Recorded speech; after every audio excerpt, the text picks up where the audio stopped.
Ubuhinzi ni umwe mu myuga ikorwa n'abaturage b'akarere ka Bugesera ku rugero rugera kuri 90% kandi bukaba ari nabwo batunze nk'uko byagaragajwe n'ibarura ryakozwe n'ikigo cy'igihugu cy'ibarurishamibare mu mwaka wa 2012. Ibi nibyo bituma abakozi bashinzwe ubuhinzi mu mirenge igize aka karere basabwa kurushaho kwegera abahinzi kugira ngo ubuhinzi butange umusaruro ufatika babone n'ibyo basagurira amasoko. Kuba rero aba bakozi bazwi nk'abagoronome mu rurimi rw'igifaransa bakora ingendo nyinshi, bavuga ko amafaranga y'ingendo bahabwa ku kwezi angana n'ibihumbi 69 atabasha kubafasha mu ngendo zose, dore ko basabwe kugira moto zabo bagendaho bazihabwa bazigurijwe n'amabanki, ku buryo aya mafaranga ya mabanki ayatwara yose, yewe hari n'abakata amafaranga rutaya ku buryo kubona essence bisaba gukoresha imishahara yabo. Icyo bashingiraho ni uko aya mafaranga y'ingendo yashyizweho mu gihe moto yaguraga amafaranga 1,200,000 none kuri uwo moto ikaba isigaye igura 2,200,000. Icyifuzo kikaba ari uko byibura bajya bagenerwa amafaranga 100,000 kuko ariyo yabafasha kugera ahantu hose mu murenge. Kuva mu kagari jya mu kandi ugasanga hari nk'ibirometero 7-8 cyangwa se n'aba ari 10, birakubangamira cyane kubera ko ubura kugerayo. Igihe umuturage guhamagara ugasanga essence ufite ntibasha kujyayo wenda yashirira mu ugasanga ni imbogamizi ikomeye cyane. Ni impamvu igaragara inakomeye ikubuza kugira ku muturage igihe kwiyambaje. Turi abantu bakorera mu misozi, ntago gukora mu murenge n'uburyo dukoramo ntago wakoresha amaguru ngo bikunde. Ubwo icyo dusaba nuko twakongererwa ubushobozi bwo kugura essence. Uremera nyine ugakoresha mu mushahara wawe,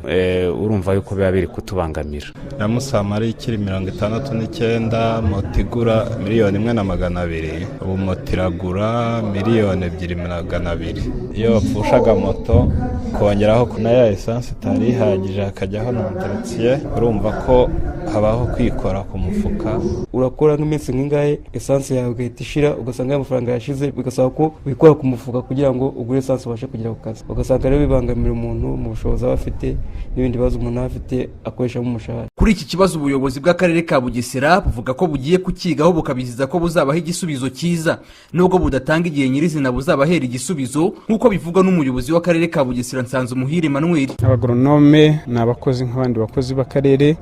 Iyo hari ikibazo kigaragaye ubuyobozi bw'akarere buragikurikirana bufatanyije n'izindi nzego, cyane cyane ku bijyanye n'imishahara y'abakozi aba ari bo bose. Rero ikibazo cyabo inzego zizakurikirana, hazaboneka igisubizo nyuma y'uko kimaze gusuzumwa n'izo nzego zose nakubwiye. Akarere ka Bugesera kagizwe n'imirenge 15, byibura hakaba hari umurenge usanga ugizwe n'utugari 6. Aba bakozi bakaba bavuga ko bitewe n'ubunini bwayo usanga bigorana kuyigeramo uko byakagombye. Mu gihe rero batarongererwa amafaranga y'ingendo, bikaba byabangamira gahunda y'akarere ka Bugesera yo guteza imbere ubuhinzi. Spiridie Habimana, Radio Huguka, mu karere ka Bugesera.